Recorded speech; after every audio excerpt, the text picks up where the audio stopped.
অনেক দিন হলো ঘরবন্দি হয়ে আছি, ভাবলাম আজকে একটু বাইরে যাই। রোজা প্রায় শেষের দিকে, এখনো কোনো কিছুই কেনাকাটা করা হয়নি। এবারের রমজানে আমি এত কষ্ট পাবো কখনো ভাবতেও পারিনি। জীবনে অনেকগুলো রমজান পার করেছি, তবে এই রমজানের মতো এত কষ্ট কোনো রমজানে আমি পাইনি। শপিং এর টাকা রোজা শুরুতে পেলেও আমার একটা বিপদ হয়ে যাওয়ার কারণে আমি কোনো রকমই কেনাকাটা করতে পারিনি বা ঘরের বাহিরেও যাইনি প্রয়োজন ছাড়া। আমি আজকে চলে এসেছি টেরি বাজারে, একদম দুপুরবেলা আসছি যেন ভিড় কম থাকতে থাকতে কেনাকাটা করে চলে যেতে পারি।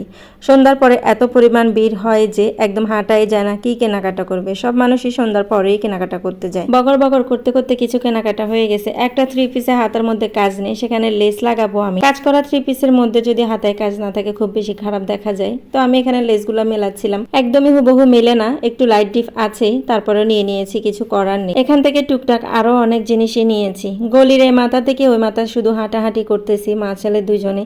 এখানে এত বেশি কাপড় যে কোনটা রেখে কোনটা নিব। যেমনি বেশি বেশি কাপড় তেমনি কিন্তু অনেক বেশি দামও। এখানে এক একটা 3 পিসের দাম যদি দেয় 6,000 7,000 টাকা, তাহলে আমাদের মতো ফকিন্নিরা কি নেওয়ার মতো সাহস পায় বলেন তো। যখন থেকে আমি নিজে কাপড় চোপড় কিনি তখন থেকে আমি যত কাপড়ই কিনি না কেন সব কাপড়ে আমি ঠকে যাই। আমি যেটা কিনি 1,000 টাকা দিয়ে সেটা অন্য মানুষ কিনে 500 টাকা দিয়ে। আমাকে যদি একটা 3 পিসের দাম দেয় 4,000 টাকা, সেখানে তো আমাকে আক্কাল করে 2,000 টাকা বলতেই হয়। না হলে তো আমাকে বলবো যে ঠিক আছে 3 পিসের ওনা নিয়ে চলে যান 2,000 টাকা দিয়ে। আক্কাল করে যেই দাম বলি সেই দামে প্যাকেট করে দিয়ে দেয়, আর আমাকেও ব্যাককল হয়ে চলে আসতে হয়, কিছুই করার নেই। আমার মনে হয় 200 টাকা গাড়ি ভাড়া দিয়ে টেরি বাজার না গিয়ে নিজের এলাকায় যেসব লোকাল মার্কেটগুলো আছে সেখান থেকে কেনাকাটা করা অনেক বেশি ভালো। যাই হোক, আমরা কেনাকাটা করে এখন 2 নাম্বার গেট চলে আসছি। এখান থেকে আমরা বিরিয়ানি নেব 7 ডেজ থেকে। আমরা আজকে বাসায় ইফতারি বানাইনি, অনেকটা লেট হয়ে যাচ্ছে, ইফতারের সময় হয়ে যাবে বাসায় যেতে যেতে।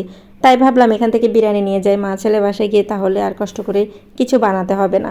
এসব খাবারের দোকানগুলোর কথা কি আর বলবো, টাকা অনুযায়ী খাবারের পরিমাণ একেবারেই কম। আমরা মা ছেলে দুজনে দুইটা খেতে পারবো না, তাই একটাই বিরিয়ানি আনছি আর একটা বরহানি আনছি। এটাই হচ্ছে আমাদের আজকের ইফতার। এখন চলেন আজকে কি কি কেনাকাটা করলাম সেটাই দেখাই। যেহেতু আমি লেবারের বউ, আমার পাকিস্তানি ড্রেস কেনার মতো সামর্থ্য নেই, তবে যেরকম সামর্থ্য ছিল সেই অনুযায়ী আমি 2-3টা ড্রেস কিনে নিয়ে চলে আসলাম। এগুলো বানিয়ে পরবো আর মনে মনে ভাববো এগুলোই আমার পাকিস্তানি ড্রেস, কারণ ভাবতে তো টাকা লাগে না, কিনতে হয়তো বা অনেক বেশি টাকা লাগবে। কে কে আমার মতো ফকিন্নি মার্কা ড্রেস কিনে মনে মনে ভাবতেছেন যে পাকিস্তানি ড্রেস কিনছেন, একটু কমেন্টে জানাই যাবেন। যেসব ভাইয়ারা বউকে কিনে দিয়েছেন আমার মতো ফকিন্নি মার্কা ড্রেস, তারাও কমেন্টে জানিয়ে যাবে। তবে আমার বলতে কোনোই লজ্জা নেই, আমি গরিবের বউ হিসাবে যেটাই কিনেছি সেটা অনেক বেশি পাকিস্তানি ড্রেস নয়, তার থেকে যদি দামি কিছু থাকে সেগুলো হচ্ছে আমার এই ড্রেসগুলো। কারণ আমার এই ড্রেস কেনার টাকায় ছিল আমার স্বামীর অনেক বেশি পরিশ্রম আর সততা।